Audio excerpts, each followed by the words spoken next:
Okay, well, hey there, Michelle. I am so excited to be here today with you on the Confident Sober Women podcast. So I'm going to turn the mic over to you and let you share a little bit more about your story, and then we're going to chat. All right. So, hello, everybody. I am Michelle Smith, and I'm a recovery coach virtually. And I help women who are sober curious or living an alcohol free life. And a little bit about me. I am a mom of two, and I live in the Pacific Northwest. And I was always a high achiever in college, in my career, climbing the corporate ladder, all the things, kind of checked all the boxes off of what I wanted for myself when I got older. And I obtained all of that and more, which is super amazing, right? But there was this one thing that was missing.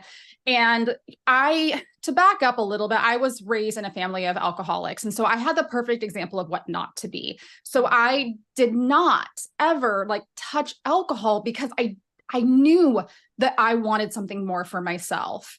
And so once I got to this stage in my life where I had everything that I'd ever hoped for, I was like, Michelle, I think maybe you could have a drink.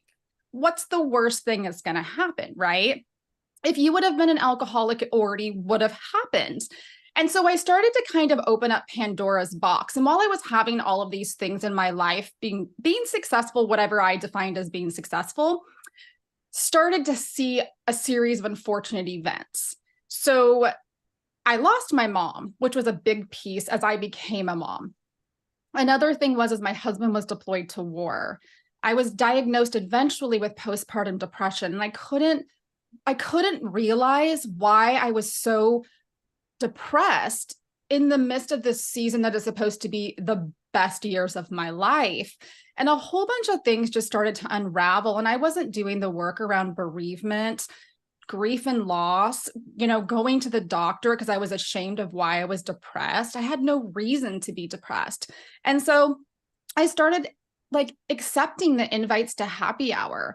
And I just, started to sip on alcohol, and it soothed me. It did something, as we all know, it does this thing where it just quiets the noise, even if it's just for a little while. And we know that if we continue to go back to an addictive substance, we're going to get addicted eventually. And I was one of those people that was like, well, nothing bad has happened yet. I haven't lost my job. I haven't gotten a DUI, I haven't broken a bone. And it's like, if you keep drinking, Michelle, you're eventually, this is going to happen to you. We just kind of wait for that rock bottom. And the more I drank, the more I got depressed, the more anxious, the more I isolated. Then I had to keep my drinking a secret because I didn't want the accountability and the policing that could potentially come along with that, because it was kind of my little secret, it was my reward, my way to take care of myself. And I didn't want anyone to take that away from me. So as you guys can imagine, it just got worse and worse and worse. I ended up in the hospital not once, twice, three times, but four times. And it sounds so insane to say that out loud. It's like, Michelle, who does that? Right? How many times is it going to take you of potentially losing your life, your kids, your freedom before you make this decision that is inevitable? And I drank for a good 7 years in active addiction. And of course, it didn't just start with dumping vodka in my cornflakes in the morning. It was the whole witching hour and that transition between being a mom or going to work and then being a mom. And as we know, it's multiple jobs. You're throwing things in the air. And, there was an analogy that somebody once said that was like, we juggle these balls in the air as being moms. And if we could just let go of the plastic balls and just really juggle the ones that are like a necessity in that particular season of life and in motherhood for me, that's, health and self-care and your children and financially keeping food on the table. The other stuff you can let that go at least for now. But I couldn't see that because I just wanted to do it all and wanted to do it with a smile on my face. I was perfectionist. I wanted to people please, and I wanted life to be the same as it was before kids.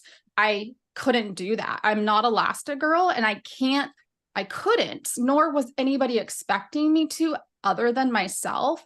that I can't do all of these things. And I was falling short from the expectations I had set for myself.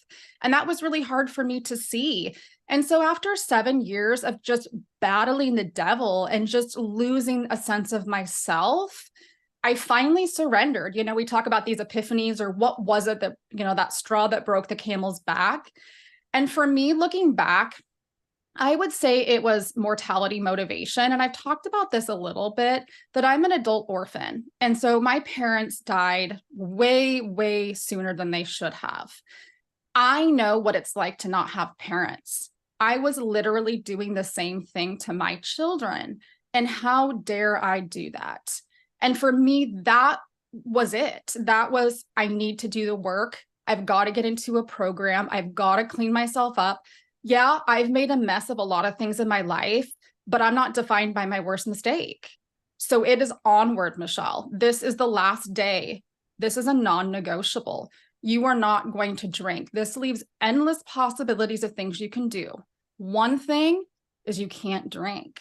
And I put my head down and did the work and was committed and worked on myself, bereavement, my mental health, my expectations, all of the things that were keeping me drinking, because it was never about the alcohol. I was thirsty for things that I couldn't drink.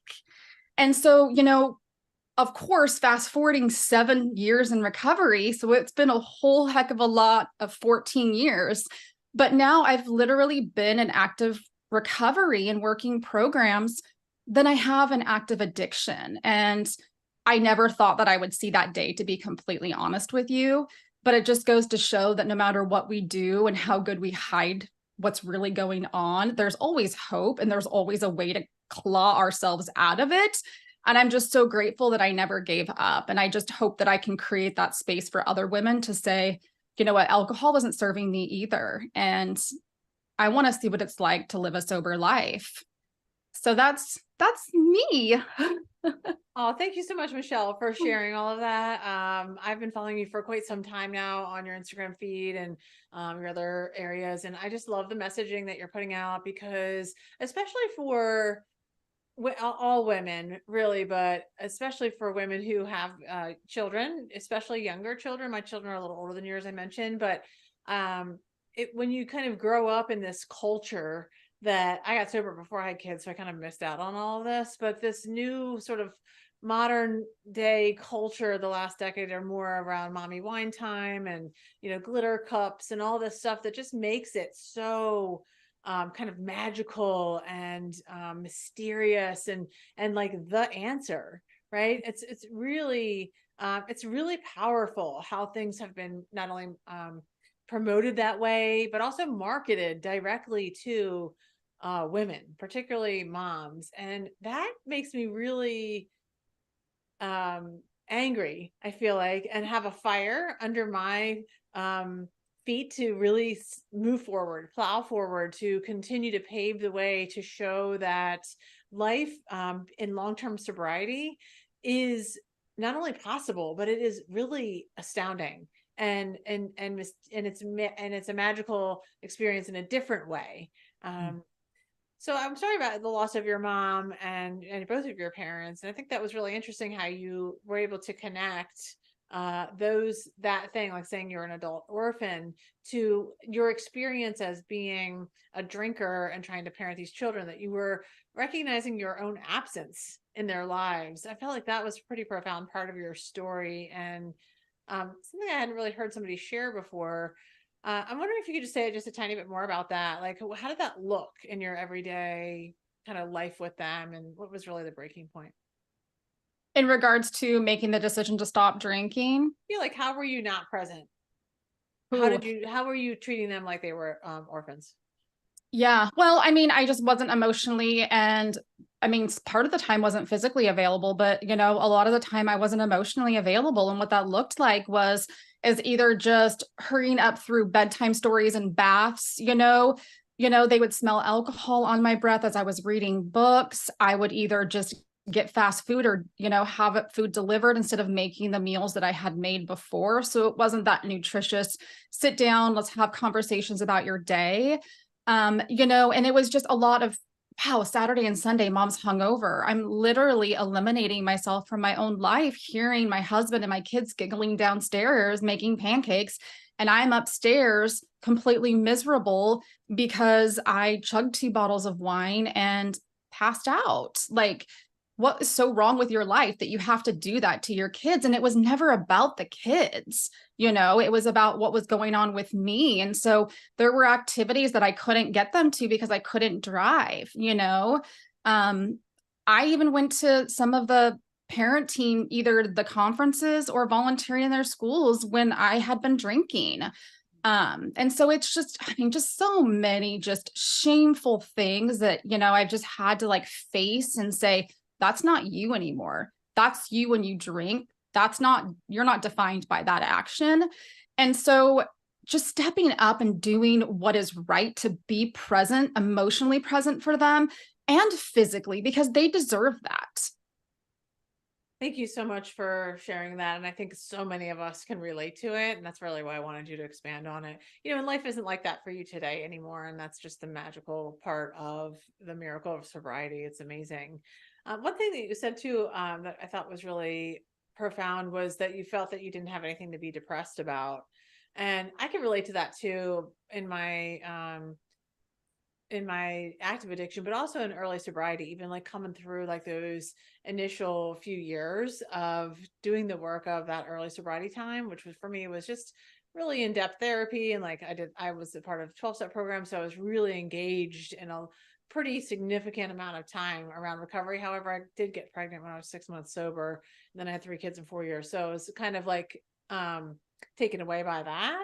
But I remember saying that to my therapist one time, like, I don't even have anything to be depressed about, or like, my life isn't so bad. I wasn't this, I wasn't that, or, I don't have this abuse history or this or that. And just really kind of holding on, clinging to that. Right. And since then, and maybe you can relate to that, I've really learned that all of that is so relative. I'm a therapist today. I work with people every day in my clinical practice.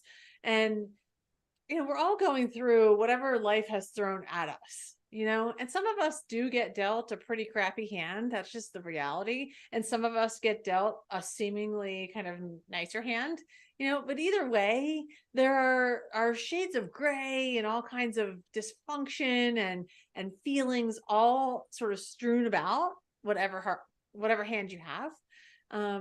And so being able to normalize, feelings and whether it's depression, anxiety, overwhelm, even joy and peace, the positive feelings too. Being able to normalize that, I think is such a big part of the early years of getting sober. I don't know if you can relate to any of this. Oh, 100%. And that's where, when I did make that like commitment to start working a program and not picking up, it was like, I had to sit in the discomfort. I had to sit in the silence and sit by myself. And that was torture back then. It was like, you are not going to have to always say no and skip the invite, but you need to say no for right now so you can say yes for a lifetime. And so building that foundation of honesty, integrity, sobriety, all the things where it's like, when we drink and drug, it numbs everything. We want the bad to be numbed, but it numbs the good. And so when we start to work a recovery program, I get sober, it's like, ooh, I have to feel the bad, right? And we get the good, which is what we want. But just sitting in that discomfort and that stuff of the ickiness of I did all this and I'm feeling all this and I never felt this in a really long time. It's just like a slew of like these emotions that's like, okay, Michelle, like sit down, calm down. It's not going to kill you, right? No feeling lasts forever. And feelings are not facts. So sit and let's relearn what you love, how you feel, building that self-awareness, and just who are you? Who are you without being defined by your 2 kids, without being defined by an alcoholic parent? Like, what do you like? I honestly didn't even know what my favorite color was anymore when I got into recovery. Like, what kind of pizza topping I like. It was just accommodation and codependency. It's like whatever anybody else wants, I really don't care, And so trying to like rediscover what I'm feeling and what I'm going to do with those feelings was really difficult. But now I can do that. And it feels amazing. Like you said, with joy, people are like, how do I go to a concert? Like, I have way more fun and I remember it. I don't have to rely on my camera roll to know what I did, or a bar tab, or my banking statement, or my text messages. That's pretty awesome, you know? And so, yeah, we might not like all the feelings that we have to feel, but that's the beauty of it, is that it doesn't last forever. And so just ride it out. I'm sure you know about the urge surfing skill. It's like, ride out the wave to engage in self-destructive behavior. The majority of the time, you don't have to do anything with it anyway, because if you just sit there and notice, it goes away. Right? Right. I love that. I love everything you just said. And I think that sometimes people, and I think I can relate to this on some levels, particularly early on, not so much anymore, but it can be very unnerving to experience the good things, because we didn't really know about that either. Because our best days in active addiction were certainly not that great. They were still masked by whether we were drinking or not at that moment. When you're in active addiction, it's still masked by dysfunction and dysregulation. And so then as you stay sober long enough and you start to experience positive things or good things or compliments, even things like that, it can feel really weird, and it can be like, no, I don't want that, or I can't be, you can't tell me I'm pretty. Like that's, it can be really uncomfortable. And so learning learning to create the ability to accept those things as well. Like it's almost like receiving love too from somebody that can feel a little uncomfortable. Like we can feel almost undeserving of it. But the beauty of staying sober for longer than just that early first year-ish. After that first year is where I love to meet women when they've stayed sober for like a year to more. When we do exactly what you just described, we have that awakening. It takes, I think, almost all of those 12 months to get to the stage where you're starting to really wake up. The fog is lifted, there's clarity, you're starting to ask yourself those questions: who am I, what do I like? That's all of the work that I love to help women in my coaching, to dive into that identity piece. Who am I now? And a lot of it does involve both the positive and the negative experiences of life. Right. Absolutely. 100%. And it's the exciting part, because you get to kind of create that, what you want this next season of life to look like and how you want to embrace it, and knowing that you have control over that. We never had control. We were powerless over so much. I don't care if we're defined by, a label and we call ourselves an alcoholic, or we're sober curious, or, we're just cutting back for the health of it. There's so much beauty to see in those. I mean, those 12 months, like you said, it's kind of like there's so much that happens, but it's like now you're kind of, like you said, settling into this person, and it's like, wow, it's kind of a blank canvas. I can make this, 2.0 version of myself, and I actually can make a decision, and it's okay if people don't like it. And I can set a healthy boundary, knowing that it's coming from a place of, self-care and self-love. That, I think that the only people who get offended by the boundaries that we set are the ones who benefit from us not having any boundaries, right?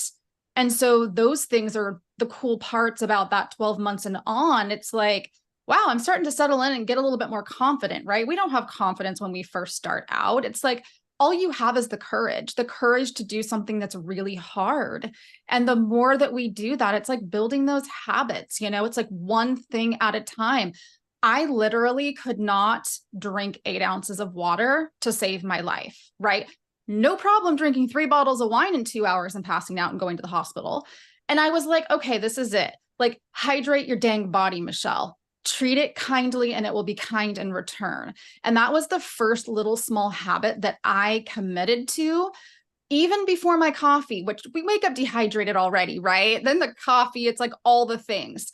8 ounces of water. We're going to layer habits, but we're going to do one thing at a time. And we're going to get really good at doing that really one silly thing over and over and over again. And I did. And it was like 30 days of 8 ounces of water. And then I was like, I kind of feel good. I think I'm going to listen to a podcast and go take a really brief walk around my neighborhood. And those habits just started to build. And I'm like, ooh, I'm getting an itch to drink. But I just walked. I just hydrated my body. I listened to this amazing podcast. I'm going to delay just for a little bit longer. I'm going to distract myself. And it was like, it was going against the new version of what I wanted from my life. It wasn't fitting in the same way it had. And I had more tools. I had more confidence to be able to fight those urges as they came on. And as we know, the days stack. And I'm like, yeah, I really want to drink right now, but I don't want to lose those 92 days that I have. It's not worth it. I'm going to sleep on it. And if I'm still thirsty for that tomorrow, I'll do it. And we know when we wake up, we're never upset that we didn't drink, right? So it's like I tricked myself almost into just going a little bit further. Yeah. Yeah, I love that. And then, as you stay sober for a couple of years, you start to stay sober. A lot of these things, like you mentioned already, it's not about the alcohol. I was just talking to somebody, I think, who you probably know her, changed her podcast name to "It's Not About the Alcohol." And I was like, that's so true. Like it's just not. And so it's not about that anymore, but it does become about the emotional sobriety piece, which is a lot of that managing of emotions, staying emotionally regulated regularly, which it's still not hard to get knocked off balance when, I've been sober for kind of a long time, and it's not hard for me to get knocked off balance and become emotionally dysregulated, and when that happens for me, typically it's something related to my children. I mentioned I have these older teenagers, one's 20, so I guess she's a young adult. Typically it has something to do with them or some kind of emotional, experience where I feel hurt or sad or scared, I'm anxious about something like that, where I can become, if I'm not well defended, if I'm not taking care of myself well, if I haven't hydrated, if I haven't moved my body, if I haven't done my prayer and meditation, all of these things, I can easily get knocked off. And then I can almost harm myself in other ways, because I don't know about you, but as a good alcoholic, I am, can find many ways to act alcoholic without any drugs or alcohol. Usually it's about food for me. And so that's problematic.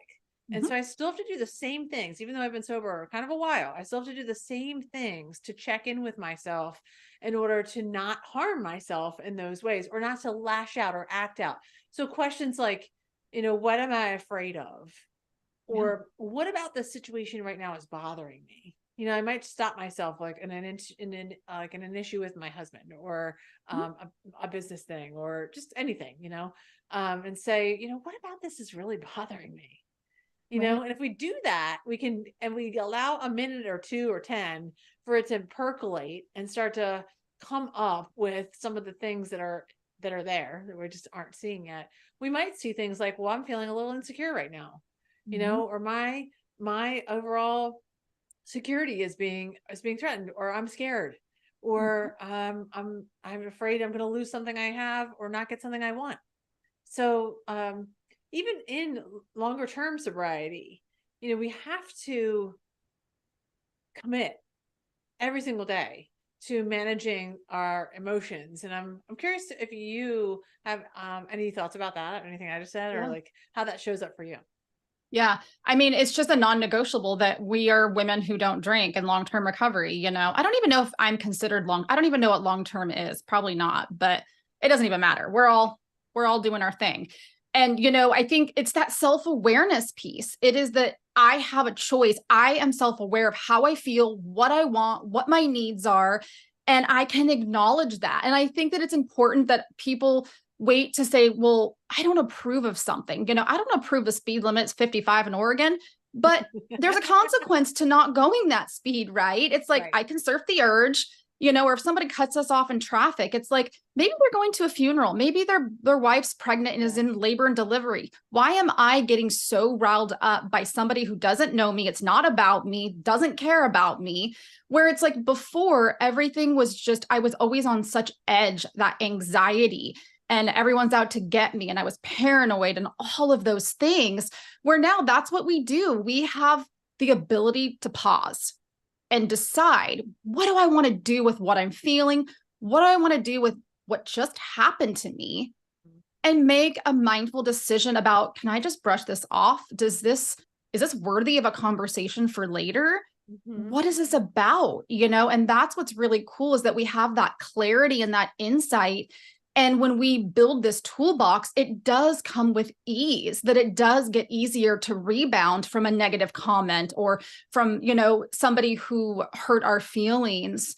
And I don't think that we could have experienced that to its fullest when we were in active addiction. And so I absolutely, yeah, feeling sucks sometimes, but we can get through it. We can sit and we can acknowledge where it's coming from. Like you said, find that connection, and then it's like, be empowered to make a different decision. And how is this going to be beneficial so that we can move on?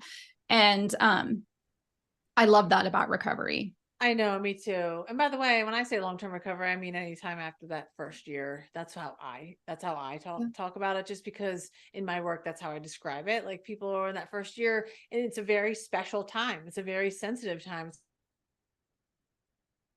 We have special needs in that early sobriety work. And that's not necessarily my specialty. So I always refer to long-term sobriety as sort of after that first year, because different things happen. Yeah.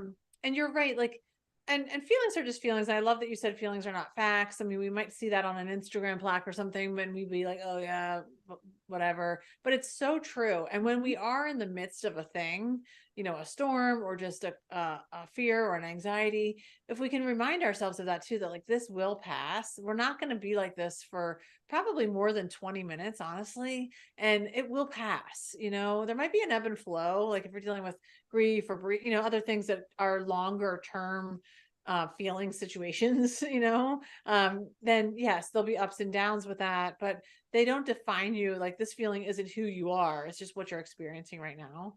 And that's big. And I noticed that when we stay, in this lifestyle for longer too, the less we say, the better, Mhm. like we start to learn. I don't know about you, but for me, I just realized that I don't have to say all the things. There are a lot of things, particularly in parenting. And maybe you Mhm. you have a teenager, so I know, there are a lot of things that I sometimes would like to say to my people, because I feel like it should be said, or I want them to know it, or I want them to change it. And a lot of times I find myself checking in and saying to myself, what is this about? What am I doing that for? Am I doing that because I want to feel powerful? I want to have control of you. Mhm. I want to hurt you, And so when you do that, most times we don't have to say much. Right. Absolutely. Absolutely. Mm. So I'm curious about some of the work what you do, like maybe with your clients. Like, what are some of the first steps, or along the way, how do you help them get in touch with their emotional regulation? Like, what are some tips and tools that you guys use on a regular basis to really help manage that, on the everyday? Right. Yeah. I think it all starts with mindset too. It's like, if we're not ready, we're not ready. And if we don't think that we have any need to dive in and get curious and start exploring our relationship with alcohol, I don't think it can be very effective. You know how that whole negative consequence thing works. Oh, I got in trouble, slap on the wrist. Now I'm going to be sober. But eventually that consequence, when it wears off and you put some distance between you and that last thing, we kind of forget about it. Out of sight, out of mind. I'm just going to do it a little bit different, or I'll pace myself, right? Or I'll drink water in between, or only drink on weekends. And so, I think that that's one of the biggest pieces, is that, we're not defined by our worst mistake. And whether you think you can or think you can't, you're right. And so there's going to be resistance if there's not a willingness. If you're going to be willful and you're going to dig your heels in and hide like an ostrich, it's not going to be helpful. There has to be buy-in, because this is not a quick fix. This is hard work that never has an expiration date, right? And so once there's that buy-in, in the sense of, I want to be here, not because somebody's forcing me to, but I want to see a different way of living without this substance in my life, and see how I feel, see how my relationships improve interpersonally. And so once that's done, there's that piece of self-awareness. A lot of people look at like their feelings, and awareness is a light switch, anger, it goes on and it goes off. And it's like, okay, that's not really a primary emotion. That's a secondary. You don't just get angry for no reason. And so if we start looking at a thermostat approach, like when we don't have that substance numbing us, we can gauge and we can lean in and get curious about, why am I feeling, anxious or upset? And what can I do? And what do I have in my toolbox to get that from a 10 back down to a 5, where I can feel more regulated, And so, but when you have substances, you can't do that. You don't have the insight, you don't have the clarity. And so those are the two biggest pieces that I dive in with first, is the mindset, and then that self-awareness piece. And it might sound silly, but like coming up with like that feelings chart, I know you've seen it in your practice. It's like, go back to the basics of, is that a funny face? Is that a tired face? An overwhelmed face? I have all my ladies too. I have a sticky note, and all of my ladies do this as well, where it's like, pick a word. What aren't you going to do? Why I drank is I was overwhelmed. My sticky note says I don't do overwhelm. So what does that mean? That means I'm not going to overcommit. I am not going to put anything before my recovery. I am going to move my body and be kind to it. Mm-hmm. And at first that felt very mean of me to set a boundary, because I could do something, but at the cost of what, Michelle? Your mental health, your sobriety. And that took a long time for me to not feel like just a horrific person, because I don't want to see somebody struggle. I want to help people, but that's my thing, is that I was helping everybody else and I was falling to the wayside. So those sticky notes are really cool too, of just to say, I'm not going to do this because I know what it leads to, and it's not anything that's good. I love that idea. One time I had somebody suggest putting those little, those little circle dots that are colored. Yeah. They kind of look like like a yard sale sticker. Yep. But you can make them, they make them in tiny ones too, like to put, I think it was red all around. And it was like a signal. It was like I see that thing when I was working on a particular skill or not doing something, or a mindset strategy. And it was really helpful as like a visual reminder. And just because we can do something doesn't mean we should. And that applies to all things. Just because I could buy my kids, a new car doesn't mean I should do that. Just because we can go on a big vacation this year doesn't mean we really should do that. I mean, we have to really evaluate these things across the whole spectrum of what our values are. And that's a whole another deeper conversation. But once you do know your personal core values, which that discovery is a big part of my program, is to really help people discover what those personal core values are, and then begin to make all of your decisions through the lens of those values, because your brain knows when you're not living according to your core values. So if you're making decisions that aren't according to them, it already knows that that's happening, whether you believe it at the conscious level or not. And then things like anxiety and depression are going to show up. Right. Those symptoms are going to show up. So I do think that's really important, what you just said about like, just because we can doesn't mean we should. And it does make a big difference, especially as you stay sober and living for longer, right? Because our kids get older and we develop relationships, and sometimes relationships go away, but for a variety of reasons. And that can be really challenging emotionally, but it also can help us to grow. Sometimes we're stuck because of the people around us. And so we have to kind of bust out of those limiting beliefs that other people are placing on us. And I mean, I feel like that's a big part of my development too, is just being able to understand and identify what those limiting beliefs are that I placed on myself, but where they came from, which I know is probably a big part of your work too.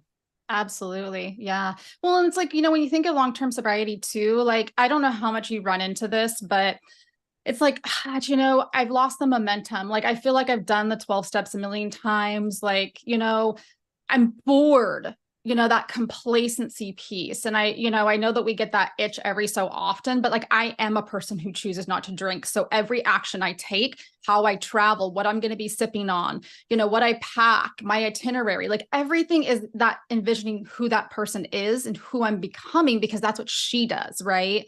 But when it's like, you think longer. It's like, I'm just a person who chooses not to drink. There's those little moments that pop up that's like, well, my kids are out of the house, right? I'm an empty nester. I don't really feel like, my ex is gone. That was triggering me to drink. Like the problems are kind of eliminating themselves. I'm feeling lonely. Like, why not? Right. And I think it's so important for us to not get complacent, because we start to sometimes convince ourselves that it'll be different next time, just like we did in early sobriety.